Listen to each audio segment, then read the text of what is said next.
y'all, Elda here again. Today I want to talk about some important terms, and these terms can arise in contracts. This is what we call ambiguities, and I want to talk about the two different types. First of all, what is ambiguity? So ambiguity in contracts is the lack of clarity in a written agreement. And this lack of clarity makes the terms unclear or open to multiple interpretations. This confusion can lead to disputes, and these disputes between the parties involved in the actual contract. So in government contracts, ambiguities can arise in the language of the agreement, leading to disputes over the different or the multiple interpretations. These definitions, even if they are a bit confusing, y'all, they are damn important. Please, please, please learn this stuff before you start bidding to avoid all the pain in the ass that this can give anybody and avoid the shit show that honestly none of us really need. So these ambiguities are typically categorized as either patent or Latin, which can have a significant impact on the outcome of contract disputes. So here's a detailed explanation of both of these. So patent ambiguity. A patent ambiguity is an obvious or glaring inconsistency or vagueness in the contract that would be immediately, you can just see it, immediately recognizable to a reasonable person. So it's a defect in the language. Sometimes they copy and paste stuff and they forget to fix it. So it's not clear and it should raise a red flag at the time of the review or when you're trying to bid. Because of this visibility, the contractor is expected to question or seek clarification of the ambiguous terms before signing the contract. So an example of this patent ambiguity, so if a contract calls for, let's say, the delivery of 50 units in one section, but then later refers to 70 units in another section, well, there's a discrepancy. And this would be immediately noticeable if you're reading this stuff, which would signal to asking for clarification. The consequences of patent ambiguity: in the case of a patent ambiguity, courts or boards will often hold the contractor responsible for not seeking clarification. So you should have asked clarification before submitting the proposal or starting work. If a contractor proceeds without resolving the ambiguity, they cannot claim later that they were misled or didn't really know. The burden does fall on the contractor to address such issues up front. Latin ambiguity. Okay, so Latin ambiguity, on the other hand, is much more subtle and difficult to detect at the time of the contract review.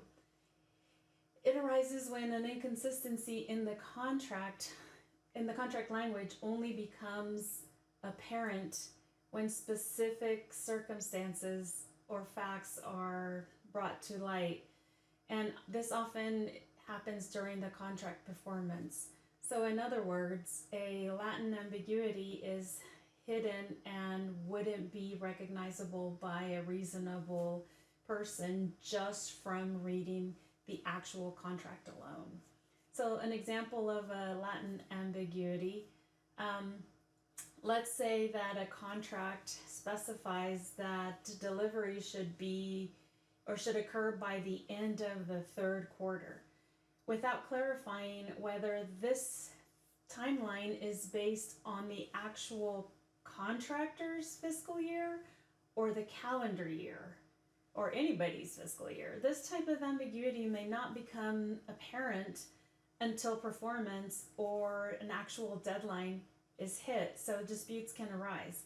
The consequences of a Latin ambiguity: in cases involving Latin ambiguity, courts are generally more sympathetic an understanding of the contractor. So if the contractor's interpretation of the ambiguous term was reasonable, they may be entitled to a remedy, such as an adjustment or some change to the contract price or the schedule. Here the ambiguity is resolved based on extrinsic evidence, including the party's course of dealing, the industry standards, or communications prior to the actual dispute. So, importance of distinction in government contract disputes. The distinction between patent and Latin ambiguities is crucial. Why? Because in these contracts, the disputes, it's going to determine the party responsible. So you need to know which side to be on for interpreting unclear contract terms.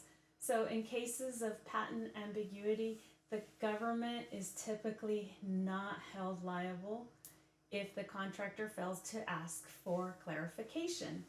The burden is on the contractor to recognize and resolve any glaring issues. In cases of Latin ambiguity, the contractor may be able to seek relief if their interpretation was reasonable and the ambiguity only became apparent later in the performance of the actual contract. So courts will look at the intent of the parties and any supporting evidence. In summary, the distinction between patent and Latin ambiguities plays a key role in resolving government contract disputes. So a patent ambiguity is clear and must be addressed by the contractor before or during the reading of the contract and before the performance, while a Latin ambiguity is hidden and often requires further interpretation after performance. Or after performance begins, actually. So courts and contract boards routinely use this classification to determine the fair resolution of disputes and the allocation of responsibility.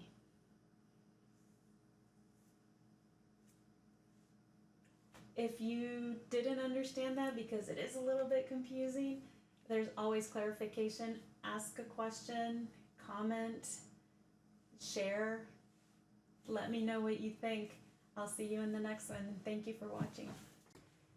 So these videos are made to help you learn pieces of federal contracting that you're not usually exposed to. If you are in this world, you learn the basics, but quickly realize that the commercial world is a lot harder pool to be in when it comes to getting construction contracts from the bidding process to getting paid. Federal.construction is a good starting point if you want to learn more about this world. I'm going to say that if you are motivated and want to try something exciting, profitable, and that can also be risk-free, give this a shot. We have the information to guide you to find the right training and become a federal contractor. Our goal is to increase the number of good federal contractors to bridge a gap between all the myths related to performing work for the federal government and the reality that if you can do construction locally, you can be a contractor getting work done for the U.S. government by becoming a national federal contractor. Visit us at federal.construction so we can send you information so you can go ahead and get started today. Please like, share, comment, or subscribe, or all of the above. Thank you and have a great day.